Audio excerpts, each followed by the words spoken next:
Hi friends, എല്ലാവർക്കും AbduTalksന്റെ പുതിയൊരു വീഡിയോയിലേക്ക് സ്വാഗതം. നമ്മുടെ കഴിഞ്ഞ വീഡിയോയിൽ SSLC ബുക്കിലെ ജനനത്തീയതിയിൽ വന്നിട്ടുള്ള തെറ്റുകൾ എങ്ങനെയാണ് തിരുത്തുക എന്ന് നമുക്ക് മനസ്സിലായി. കേരള എഡ്യൂക്കേഷൻ റൂൾസ് പ്രകാരം SSLC സർട്ടിഫിക്കറ്റ് ലഭിച്ച് 15 വർഷത്തെ സമയപരിധി നിശ്ചയിച്ചിട്ടുണ്ട്. എന്നാൽ 15 വർഷത്തിന് ശേഷവും SSLC ബുക്കിലെ ജനനത്തീയതി പ്രകാരം 50 വയസ്സാകുന്നത് വരെ നമുക്ക് അപേക്ഷ സമർപ്പിക്കാനുള്ള ഒരു അവസരം കൂടിയുണ്ട്. എന്നാൽ ഇതിനായി നമ്മൾ സർക്കാരിൽ നിന്നും ഒരു പ്രത്യേക അനുമതി വാങ്ങിക്കേണ്ടതാണ്. ഇത്തരത്തിലുള്ള അനുമതി എങ്ങനെയാണ് വാങ്ങിക്കുക എന്ന് നമുക്ക് നോക്കാം.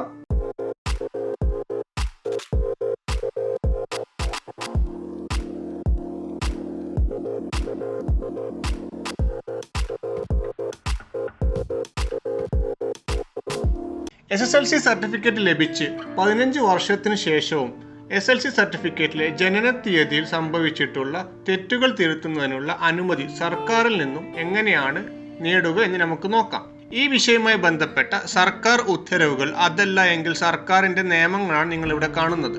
നിങ്ങളിവിടെ കാണുന്ന Kerala education rules chapter 6 rule number 3 പ്രകാരം SSLC എക്സാമിനേഷൻ എഴുതിയതിനു ശേഷമോ അതല്ല എങ്കിൽ SSLC സർട്ടിഫിക്കറ്റ് ലഭിച്ചതിന് ശേഷമോ SSLC സർട്ടിഫിക്കറ്റിലെ ജനനത്തീയതിയിൽ വന്നിട്ടുള്ള തെറ്റുകൾ തിരുത്തുന്നതിന് സർക്കാർ 15 വർഷത്തെ സമയപരിധി നിശ്ചയിച്ചിട്ടുണ്ട്.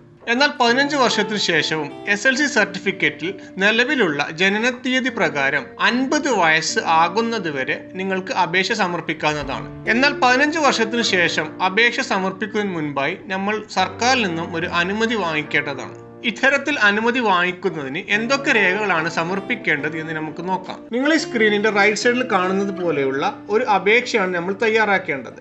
ഈ അപേക്ഷയിൽ ഒരു 5 രൂപയുടെ കോഡ് ഫീസ് സ്റ്റാമ്പ് നിങ്ങൾ ഒട്ടിക്കേണ്ടതാണ്. ഇതോടൊപ്പം നിങ്ങളുടെ SSLC സർട്ടിഫിക്കറ്റിന്റെയും നിങ്ങളുടെ ജനന സർട്ടിഫിക്കറ്റിന്റെയും ഒരു ഗസറ്റഡ് ഓഫീസർ സാക്ഷ്യപ്പെടുത്തിയ ഒരു പകർപ്പ് കൂടി നിങ്ങൾ ഉൾപ്പെടുത്തേണ്ടതാണ്. ഇനി ജനന സർട്ടിഫിക്കറ്റ് നിങ്ങൾ ഡൗൺലോഡ് ചെയ്തെടുത്തതാണെങ്കിൽ അത് പിന്നീട് ഗസറ്റഡ് ഓഫീസർ വീണ്ടും സാക്ഷ്യപ്പെടുത്തേണ്ട ആവശ്യമില്ല. ഇനി ജനന സർട്ടിഫിക്കറ്റിലെ നിങ്ങളുടെ പേരും SSLC സർട്ടിഫിക്കറ്റിലെ നിങ്ങളുടെ പേരും എന്തെങ്കിലും വ്യത്യാസമുണ്ടെങ്കിൽ ഈ 2 പേരിലും ഉള്ള ആൾ ഒരാളാണെന്ന് തെളിയിക്കുന്നതിന് വില്ലേജിൽ നിന്നും ഒരു 1 and the same സർട്ടിഫിക്കറ്റ് നിങ്ങൾ വാങ്ങിക്കേണ്ടതാണ്. ഇനി നിങ്ങളുടെ ജനന സർട്ടിഫിക്കറ്റ് ഓൺലൈനായി എങ്ങനെ ഡൗൺലോഡ് ചെയ്തെടുക്കാമെന്നും അതല്ല എങ്കിൽ ഓൺലൈനായിട്ട് 1 and the same സർട്ടിഫിക്കറ്റ് എങ്ങനെ അപേക്ഷിക്കാം എന്നുമുള്ള വീഡിയോ ഞാൻ ചെയ്തിട്ടുണ്ട്. ആ വീഡിയോന്റെ ലിങ്ക് ഈ വീഡിയോന്റെ ഡിസ്ക്രിപ്ഷൻ ഞാൻ ഉൾപ്പെടുത്തുന്നുണ്ട്. അത് നോക്കിയിട്ട് നിങ്ങൾക്ക് ചെയ്യാവുന്നതാണ്. അതോടൊപ്പം നിങ്ങളുടെ പൂർണ്ണമായ പോസ്റ്റൽ അഡ്രസ് എഴുതിയ 27 രൂപയുടെ സ്റ്റാമ്പ് പതിച്ച ഒരു പോസ്റ്റൽ കവർ കൂടെ നിങ്ങൾ ഉൾപ്പെടുത്തേണ്ടതാണ്.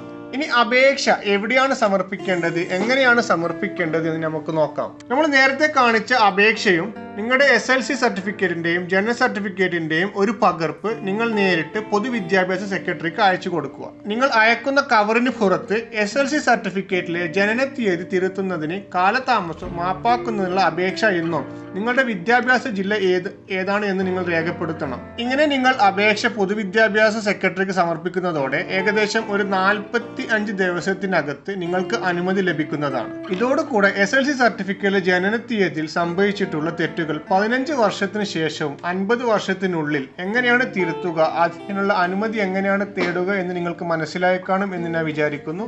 ഇതുപോലെയുള്ള നല്ല നല്ല വീഡിയോസുമായി വീണ്ടും കാണുന്നത് വരെ ഗുഡ് ബൈ.